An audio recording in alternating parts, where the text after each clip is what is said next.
Selamat datang. Kali ini kita akan membahas materi pelatihan dengan unit kompetensi menggunakan perangkat lunak lembar kerja tingkat lanjut atau Microsoft Excel tingkat lanjut. Adapun elemen kompetensi dari unit ini adalah mengidentifikasi sel yang akan diolah, menggunakan formula pada lembar kerja, menggunakan fungsi, menggunakan filter, menggunakan grafik atau chart, dan mengintegrasikan berkas spreadsheet. Nah, ini sudah sesuai dengan SKKNI. Baik, kita akan membahas elemen yang pertama, yaitu mengidentifikasi sel yang akan diolah. Sebelumnya, apakah sel itu? Kalau dalam ilmu biologi, sel adalah unit struktural terkecil dari suatu organisme hidup. Sedangkan dalam Excel, sel adalah bagian terkecil pada lembar kerja yang dapat diisi data. Pada beberapa buku, ada yang menuliskan bahwa sel adalah pertemuan antara kolom dengan baris. Jadi, kalau misalnya kolom B bertemu dengan baris 2, maka akan membentuk sel B2. Nah, B2 ini merupakan format penamaan untuk sel. Akan tapi, jika dibutuhkan, nama suatu sel dapat diubah sesuai kebutuhan pengguna. Kemudian, yang dinamakan ring adalah gabungan dari beberapa sel. Jadi, jika misalnya sel B2 sampai dengan D5 digabungkan menjadi satu, maka akan membentuk ring dengan nama B2.2D5. Nah, ini juga merupakan penamaan untuk ring. Sama seperti sel, jika dibutuhkan, ring dapat diubah sesuai kebutuhan pengguna. Selanjutnya, bagaimana cara untuk memilih objek pada lembar kerja? Sebelumnya, suatu lembar kerja dapat berisi sel, kemudian ring, kemudian kolom, baris, tabel, dan all sheet atau semua sheet. Nah, untuk memilih sel dengan menggunakan mouse dapat dilakukan dengan cara klik kiri pada sel yang diinginkan. Sementara menggunakan keyboard bisa dengan menggunakan tombol navigasi, yaitu arah kiri, atas, kanan, ke bawah. Kemudian untuk ring, jika kita menggunakan mouse, maka untuk memilih ring adalah dengan cara klik salah satu sel, kemudian drag and drop atau tarik, kemudian seret ke sel lain. Kalau menggunakan keyboard, kita bisa menggunakan shift plus navigasi.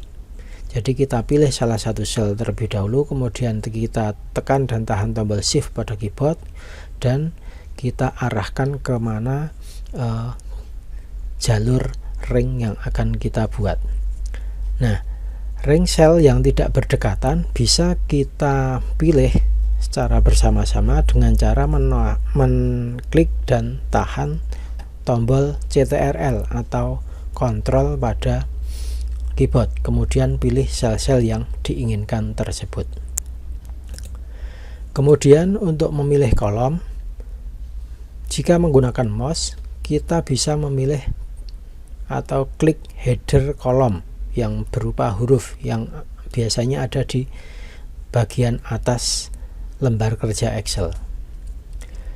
Kemudian kalau menggunakan keyboard, kita bisa memilih salah satu sel pada lembar kerja Excel, kemudian pilih CTRL plus space atau spasi, maka akan memilih sebuah kolom. Nah, jika kolom yang ingin kita pilih tidak berdekatan, maka kita bisa memilih salah satu kolom, kemudian tekan pada tombol CTRL pada keyboard, kemudian pilih header kolom yang lain, maka akan memilih beberapa kolom yang tidak berdekatan. Ya. Kemudian untuk memilih baris, jika menggunakan mouse, kita bisa memilih header baris yang berupa angka di sebelah kiri lembar kerja. Jika menggunakan keyboard, maka pilih sel kemudian tekan shift plus spasi. Jika baris yang dipilih tidak saling berdekatan, kita bisa tahan tombol CTRL pada keyboard, kemudian pilih nomor pada baris yang akan kita pilih. Ya. Jika kita ingin memilih tabel dengan mouse, maka kita bisa melakukan blok ring pada tabel tersebut, sama seperti memilih ring. Akan tapi kalau menggunakan keyboard, cukup salah satu sel dalam tabel yang kita pilih, kemudian tekan CTRL plus A secara bersamaan. Itu untuk memilih tabel. Jika kita ingin memilih semua sheet, maka dengan menggunakan mouse kita pilih select all yang ada di sudut kiri atas lembar kerja. Sementara jika menggunakan keyboard, kita pilih sel. Tentunya jika ada tabel, pilih sel yang di luar tabel, kemudian kita tekan CTRL plus A secara bersamaan. Itu untuk pemilihan objek lembar kerja. Nah, kemudian sel itu dapat menampilkan error. Errornya biasanya berupa seperti ini, tanda pagar yang berbaris membentuk sebuah seperti rel kereta api. Nah, ini biasanya disebabkan karena lebar kolom yang tidak mencukupi, jumlah angka di belakang koma yang terlalu banyak, format data tanggal yang panjang atau long date, tidak menggunakan format tanggal 1900. Baik, itu saja mungkin untuk pembahasan sel dan error sel. Silahkan latihan di PC masing-masing. Baik, cukup sekian dulu. Terima kasih dan sampai jumpa.